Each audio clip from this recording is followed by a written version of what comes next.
Tell me this is not happening.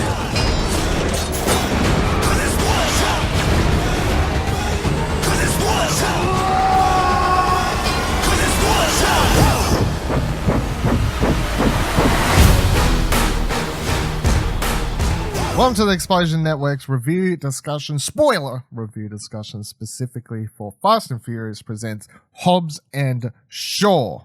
My name is Dylan Blight, and joining me for this, Ashley Hobley.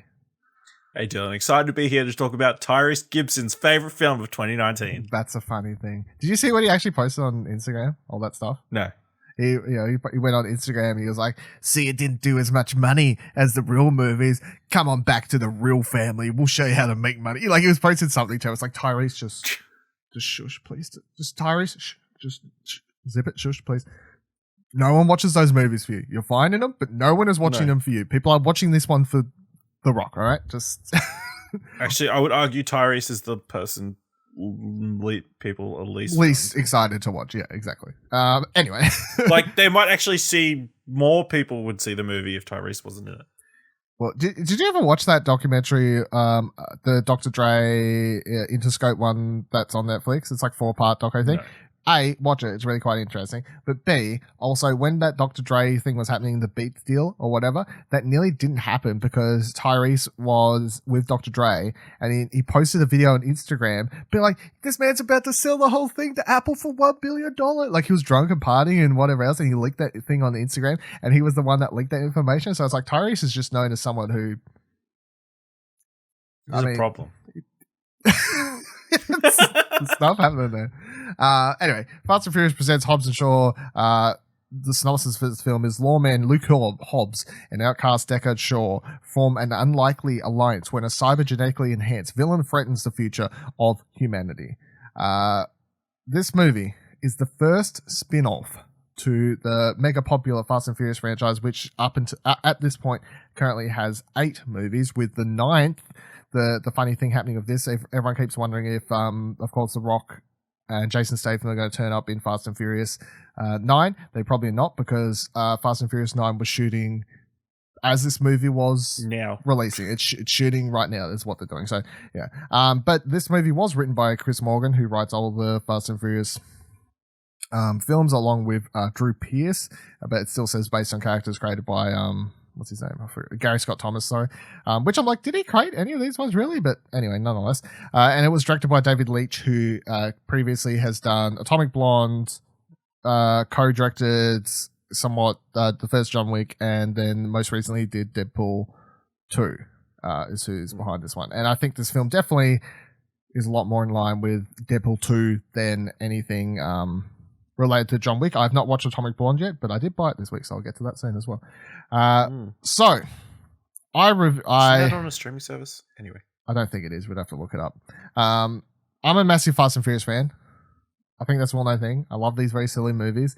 I was not a huge fan of this movie, though. So in my review, which you can read over explosionnetwork.com or in the description below YouTube if you're watching it there, or in the description if you're listening to the audio version, of course, I said, you're getting exactly what you expect. Nothing more, nothing less. As a first entry into a spin-off franchise, it's a decent start, but it neither has the wowing action of the Fast and Furious films or the massive cast of characters. For fans of Hobbs and Shaw, though, it's sure to be great fun. 6 out of 10, and I would I think I put that review out like a week ago, and I definitely stand by everything I said there, which is usually a good sign for a review if you stand by it a week later.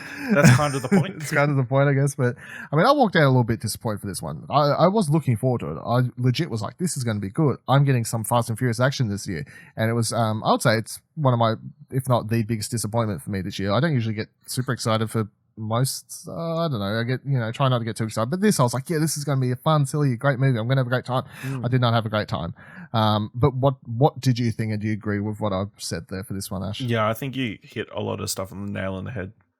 It definitely, it's a weird one, because it definitely feels like a spin-off, but then it also feels like it's setting up stuff, and then it's trying to tell this one-off story, I guess, kind of.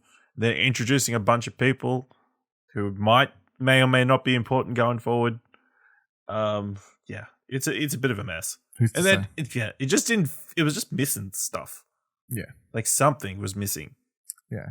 Well, let's move into the first topic of that, I think. So, do you think that this felt at all like a Fast and Furious movie, or was there any scenes that you was like, yes, this movie feels like a Fast and Furious movie? Because I think Fast and Furious movies have a definite feel to them. You know,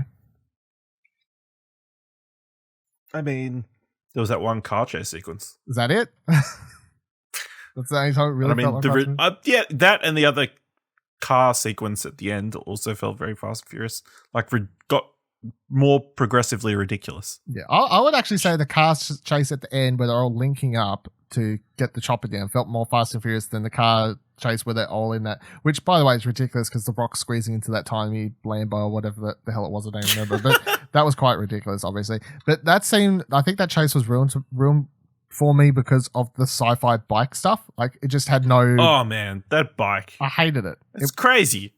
It's unbelievable. And they set it up right at the start when all these guys come riding in with the 3 motorbikes. They put the kickstands down, and then his bike just rolls up in his standing vehicle. I was like, this movie went so hard into the sci-fi. I think it went too far that it actually lost a lot of stuff. Because even with the Fast and Furious 8, for Charlize Theron's villain, what was his name? Barcode? Something like that. I don't actually something like one named like that. Like that stuff, they had all these cars like reversing off the story building or whatever it was, the car park, and all crashing down. And they filmed some of that stuff and then digitally just, of course, added a fuck ton more cars. But that didn't feel as silly as this, obviously, because there still felt like there was stakes to it. It's like it's sci-fi stuff where cars are just driving themselves out. But at the same time, you've got our heroes down below trying to dodge them all and get crashed. Whereas this, they're getting chased by a bike, which can just... I didn't like the bike at all. I wasn't a huge fan of it. And I would say the name was Cypher. Cypher, there you go. Barcode, Cypher, same thing. Very close.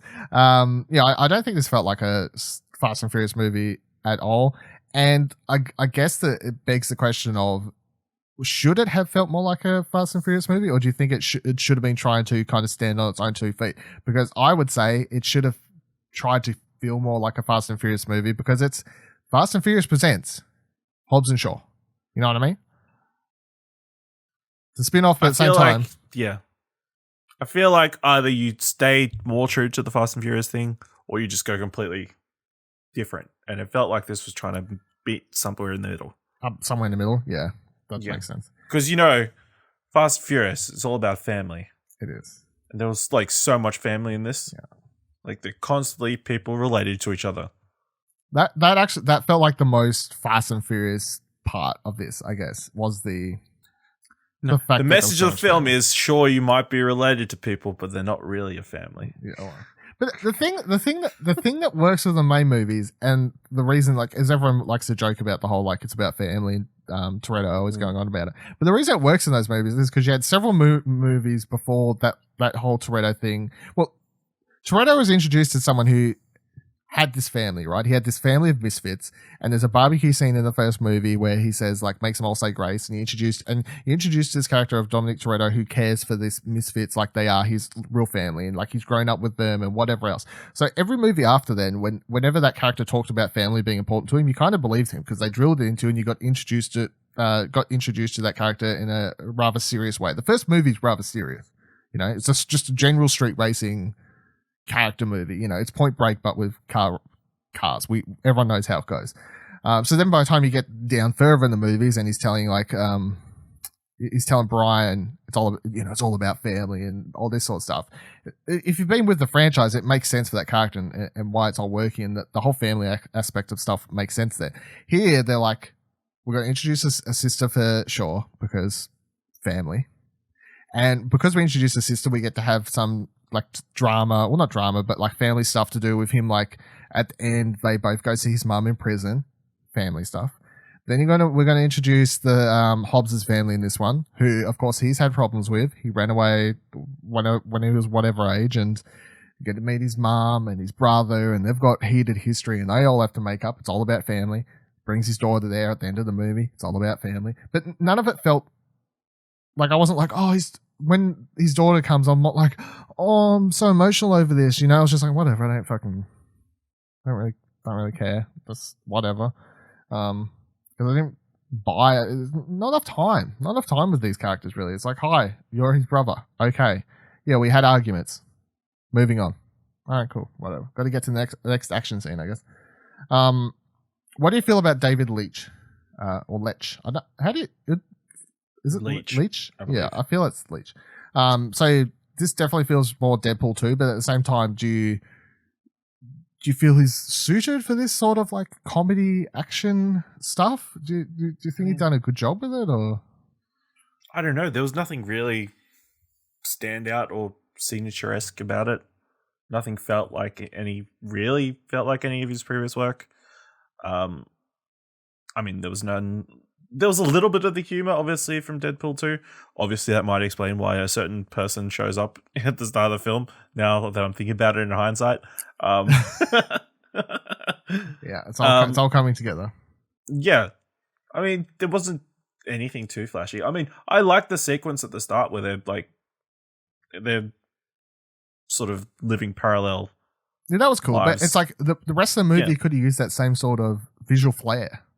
Yeah, that was nothing. It was just standard, just kind of bland. They introduced like that, and then nothing. That's it. Kind of just there's just the things that tell you where the places are. They are. It's as exciting. It's the only as it thing gets. that's Let's go over the cameos real quickly then. So you got Ryan Reynolds in this movie, introduced as this CIA playing Ryan Reynolds. Playing Ryan Reynolds, literally, which is fine, I guess. But so, did you stay for the after credit scenes though? I stayed for the mid-credit scenes. Yeah, so there was like one. Apparently, there's one at the very, very end. Yeah, it just goes back to Ryan Reynolds, which is more of the same. Yeah, it's just Ryan Reynolds again, and he's. I was like, I was looking at my phone, looking it up. I'm like, yeah, I could be bothered staying. Yeah, it's fair enough. It's not a Marvel movie, but basically, from what I gathered from the Ryan Reynolds after credit stuff, it's basically teasing he'll become a member that the next movie and this sort of thing. So, yeah, how did you feel about Ryan Reynolds popping up in his short role? Though it was surprising. It was an enjoyable surprise. I enjoy Reynolds' chick. Yeah, you know, him playing off against The Rock, pretending to be his best friend. I mean, that was amusing. Yeah, for the very small period in which it was like maybe a 5-minute scene at the start of the film. He came in just to do an info dump, and that was it. Yeah, it was actually I actually think one of my favorite scenes was the Ryan Reynolds one. Yeah, because it is just Ryan Reynolds being Ryan Reynolds, which is perfectly fine. But he's so good at doing that thing, and like the whole thing where he's like goes to pass the information over to his daughter, and like it was done really, really well. It's like, you see this tattoo I got that. Oh, I can't believe we got matching. Like it was just he's really good at doing that. And so honestly, the idea of him becoming part of the next movie or something like that is. I'm down. I feel like he would actually liven up. I don't know if he is. I mean, the end credits thing obviously was so ridiculous. We've got another virus. It's exactly the same, except it does the stuff to the outside of your body. Yeah, but inside your body. The final one shows him like just having killed a bunch of people with blood all over him. And yeah, that's true. He's like doing all this sort of stuff, so showing he can actually kick ass. He's not just a fast talking person or whatever it is. The other cameo I don't like. So the other big cameo, and I knew, this is one because we. Yeah, I knew this one. So you knew about. I knew about neither of these cameos. I think Twitter person that we both follow, just because they didn't like the film, they just said who it was. Fair enough. I didn't see either, so it was whatever to me. But if I had this spoiled, it wouldn't have bothered me, I guess. But I did not like the Kevin Hart cameo. It felt really forced because I guess. The Rock's friends with him now. Kevin Hart are best buddies. Best buddies now. But that whole scene seemed to go for fucking ever. And it wasn't funny to me at all. Like, none of the jokes were working for me. And I was just like, please, can we wrap up this scene? It's just...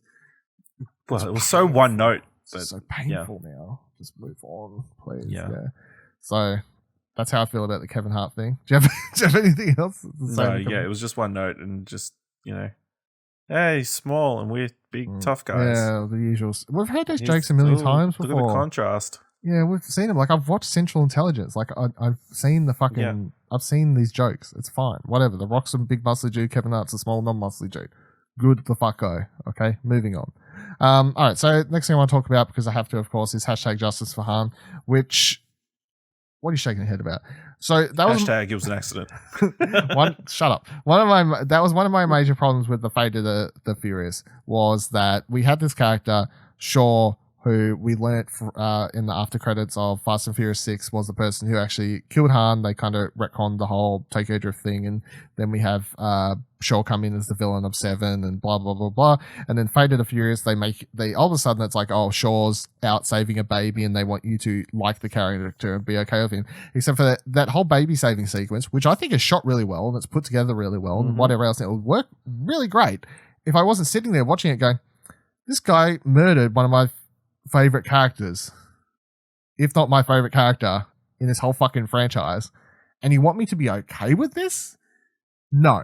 And that's why I had so many problems watching that scene. I think they try to address it here in several different ways. Firstly, they kind of retcon the Shaw thing. So instead of having him now be this, and this is all done with one-liners. Everything mentioned here is like quick one-liners. Like, here's a retcon. So if you're not paying attention, you'll probably miss some of this stuff. But they try to. So there's a good chance I missed some of this. Yeah, they try to explain. Well, there's a good chance I may have missed more because I was getting bored at points. But they try to explain now that Deckard Shaw, so he was put like. Abandoned his team or whatever, run away, went AWOL. That was his history. Turned into some like criminal underlord person running around doing all these crimes and whatever else. And that's what his sister also thought. But they have that whole interrogation scene, and then she overhears about him like actually. He was framed for a crime he didn't commit. He was framed for a crime he didn't commit, and that's why his sister all of a sudden. Now he went into the British underground. Yes, and the reason he stayed away was to protect his family and his sister and so on and so forth. So they're trying to be like, oh, he's not actually the big bad guy. And then the second scene they have to address the whole Han thing, I believe this is a line they directly put in to address the Han thing, is when they're at right before the big final fight, where they're in the Samoan Islands or whatever particular place. Samoa. Is it Samoa? Sorry, yeah. So I guess, yeah. when they're at Samoa, and they're having Shaw and his sister are having this conversation before everything begins, and they're talking about how they've done bad things and stuff. They have this line where Shaw's like, "Yeah, I've done a lot of things I'm not particularly proud of, and I'm just trying to work my way to make up for them now." That line particularly felt like written in to kind of to slowly start addressing the problem that I'm sure they know, because as much as you can joke like, oh, Dylan's over here with the hashtag justice for Han, there are a lot of people that, aside from me, that had the same problems. I'm sure there's a lot of other people he killed as well. So, don't put Han on a pedestal. A lot of people's favorite character in this whole movie franchise was killed by this person, is what I'm saying. Well, was he? Well, yeah, that's another thing. That's a whole different video nearly, but I'm not putting it past, honestly, at this stage, I'm not putting it past them just having him come back in 9. I would not be surprised at all if these Etion or whatever people. No, I'm not having that. Han back to life. Yep. Idris Elba's character got shot in the head and he's back a stupid robot. You don't even need that though.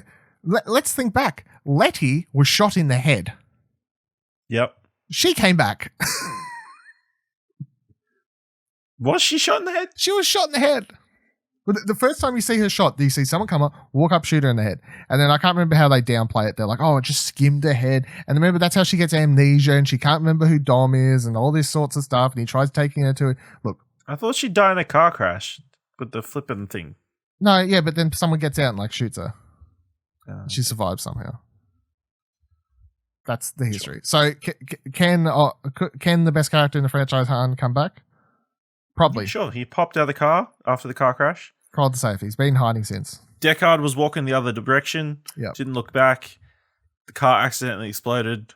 I'm fully wait. If they do that, I better have one scene where the two of them. They need to address it. Is all I'm saying. They need to address it. You go, mate. It was a red light. Fuck you and your fucking bullshit. Fucking Han deserves justice. And you're just over here. Don't need justice if you're not dead. You still need justice if someone tries to kill you, believe it or not.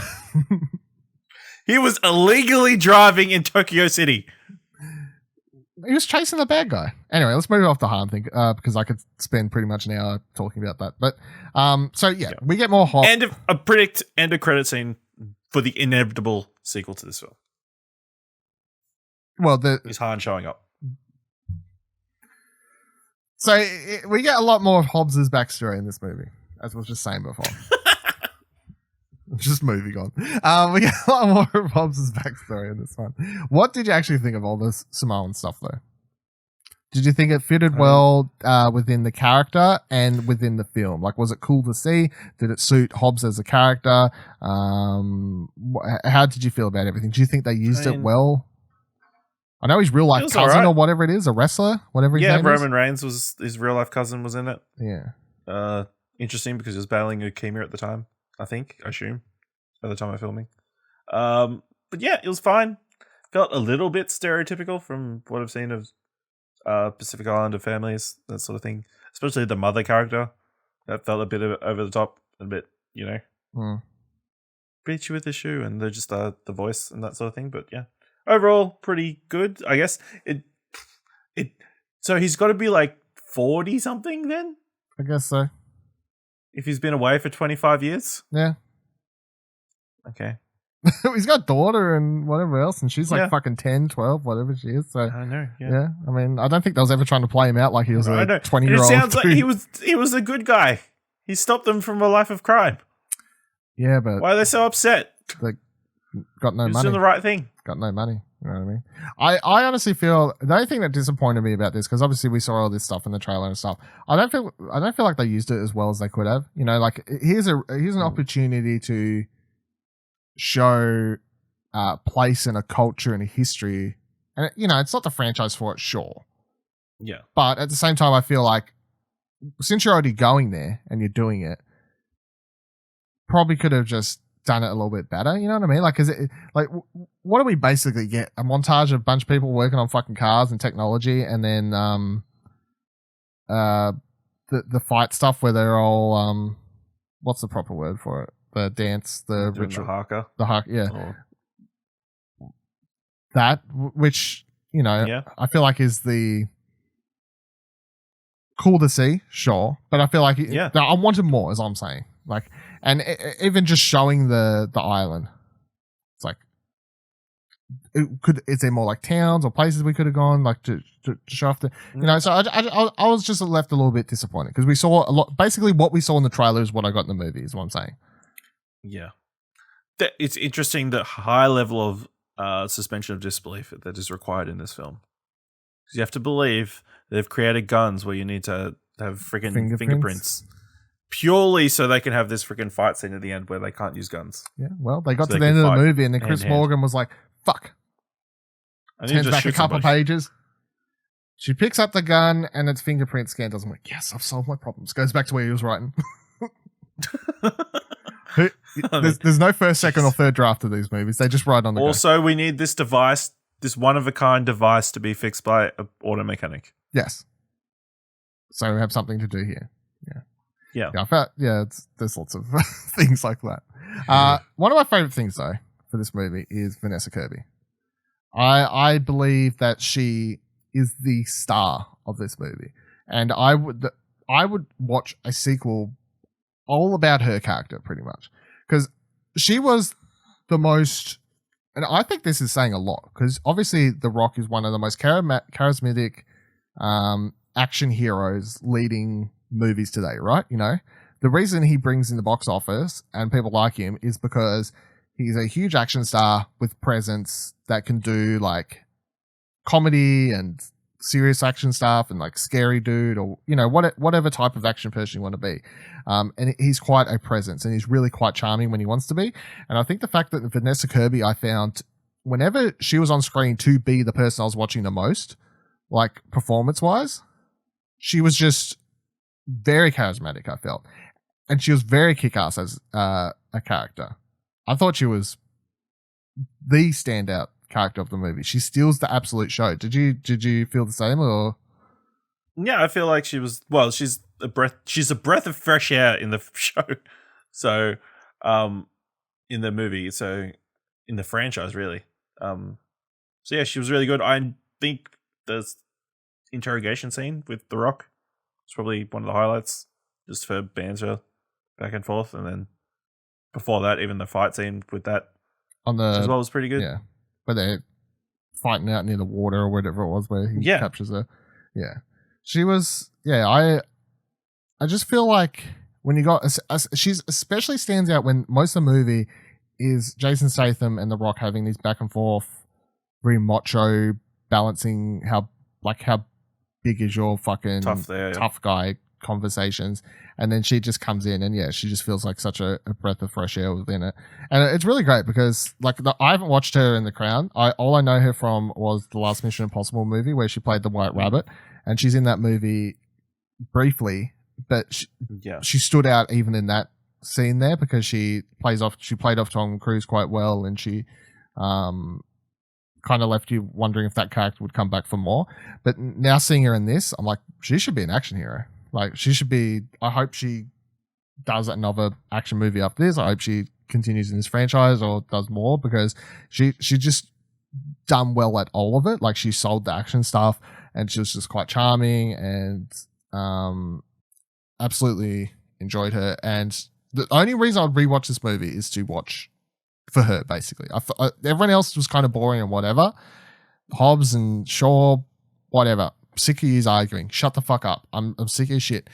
You got Idris Elba over here. I'm the Black Superman. Woohoo. Boring bad guy. Don't give two shits.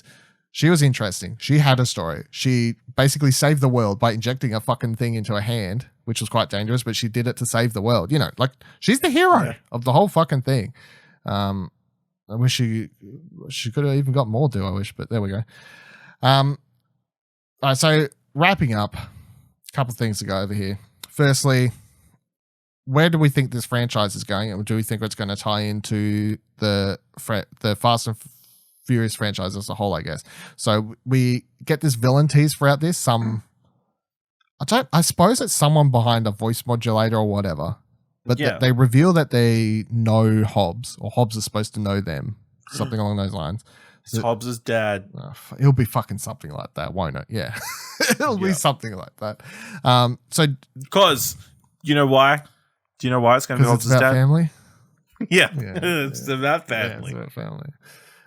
So do you think that this villain that's being teased and stuff, do you think they're just going to save this for this film's inevitable sequel, or do you think they're going to try and do a bit of like tie-in teasers for stuff that we've seen in this into Fast and Furious 9, and then 9 will tease more stuff for Hobbs and Shaw 2? I feel like they're going to keep this away from the Fast and Furious mainline. Okay. Just because it's so sci-fi as well. I don't think they want to. Well, maybe if the aim is to get Fast and Furious 10 into space, maybe they want to introduce some sci-fi elements. Everyone jokes about this, but they literally, in an interview, Chris Morgan doing an interview for this or whatever, got asked about it again, and he was like, we could make it happen. Like, yeah. Not even joking at this stage, just like, we could do it. People would pay. we would. What can I say? Like a car on the moon, I guess. I don't know. And then the next interesting thing for this, I feel, is because obviously we've had such big behind the scenes drama with Vin Diesel, The Rock, Tyrese, as was saying before, whatever else, these stars behind the scenes. This movie. Also, side note, did you see the Wall Street Journal article that came out? Yes, the action fight scene stuff, which is fucking hilarious. Yeah, that's a whole thing. But it's hilarious, but I don't think it's like uncommon. And I bet you would find other action stars throughout history have had basically similar things. If that'd be like it's Stallone and. But if neither of them wants to lose a fight, then how do you have to write around that? They do. But they do. Go rewatch all the movies. They're always interrupted by a third party, is the thing. You know? No one ever wins because they're always interrupted. In all of these movies, they're always interrupted by a third party that stops the fight. So there's never a winner.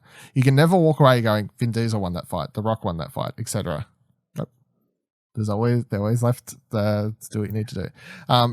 So this movie's doing box office wise pretty good. Not as good as the actual mainline movies, but those movies make a butt ton, and this movie's still doing quite well, last I checked. Yep. Do you think it has to reach the level of the mainline movies for it to get a sequel? No. No? They're just... anything that is not Disney that is even remotely successful, they're going to sequelize. Yeah. Because they need something to go up against Disney. Yeah. That's kind of because there was also that rumor going around they were going to do like a sci-fi spin-off movie and other things. And I honestly think as long as the amount of money this has made so far is more than enough for them to be like, cool, sequel, let's go. Because I'm on your side of thinking there where it's like Disney is ruling the box office and Universal is one of the only places that remains outside of like Blumhouse with their horror franchise stuff that is able to like function a franchise at the box office at the moment because it's basically just Disney, Fast and Furious, and then you got these Conjuring spin-off movies and whatever else. That's like the only franchises that I can think of, apart from like Bond. Oh, Bond, I guess, yeah. Jurassic World. Well, that's back the other direction again, I guess. Universe. Yeah. Yeah. If we do it, if they even make the next one for that, yeah. But yeah, I'm excited. I think it's going to be really interesting next year when 9 comes out, just to see like if there's any more drama, if they actually do bother getting The Rock in to shoot any scenes for 9. Maybe if everyone makes up and kisses behind the scenes, then they'll do like they would rush out to shoot a scene to fit it into that movie, I reckon, if they could. So I don't know. I think they all need to make up amends before the last movie, though, because if they're saying Fast and Furious 10 is supposed to be the last one of the main franchise, and if you're not going to have all of them come back for that one, it's like, come on. People will be left sorely disappointed. Of course, they're all going to be in the last one. There might not be a shot of all of them. They might not together. be all in the scenes together, but they might not. Well, some of them might like they might have been shot on a soundstage or something. Yeah, well, exactly. Tyrese in a green on the back on a green screen. Yeah, exactly. Anyway, any wrapping up thoughts for this one? I mean, it kind of ended suddenly as well. That was the only other thing. I don't remember. And Idris Elba dies, and then then credits. Well, there's a montage. It's like, they takes his daughter, they go see Helen Mirren in the prison. But it's like the credits. Helen Mirren is in these films. That's such an odd thing. Yeah, well, she's in. I also enjoy that they never mention the brother at all. Yeah, well, they do. Like even the flashbacks, he's just slightly obscured. Yeah. They do. They're like, oh, your brother, and then that's about it. Yeah, and the flashback. All of a sudden, he's that's quite odd. Yeah. So they break her out at the end. Is that? I presume that's what they're doing. Yeah, she's like, oh, now that you're still friends, let's fucking break me out, eh, governor? Oi, oi. Yeah, let's commit a serious crime. Now that we're all in people's good graces. Yeah, that's fine. Do what you need to do. You know, Dominic, the Toretto gang's not exactly fucking Superman. They're like anti-heroes, I guess. I don't know. Anyway, thank you for joining us for this review discussion. Make sure you give the video a like down below if you are watching on YouTube, of course, and you subscribe to the channel at youtube.com/Explosion Network to watch our beautiful faces talk about all things Fast and Furious in the future, and subscribe to the channel if you're watching as well. The button's there as well. Follow me on Twitter at VivaLadil, VIVALADIL, and you can follow Ash on Twitter at Ashley Hobby, ASHLEYHOBLEY, and you can follow Explosion Network, of which this is a product of, on Twitter at Explosion Pod, and you can check out explosionnetwork.com for all our other news reviews, including the Fast and Furious written review that I did over there, and our movie TV fortnightly podcast called What Do You Want to Watch, which Ash hosts over at Explosion Network. If you have any thoughts or questions or things about anything we've talked about on this review discussion, make sure to either tweet them at us or drop it into the comment section down below on YouTube and answer the question. Is that Kevin Hart cameo funny? The answer is no. It's not. It's not very good at all. It's pretty boring. Thank you, and we'll see you in the next one. Bye.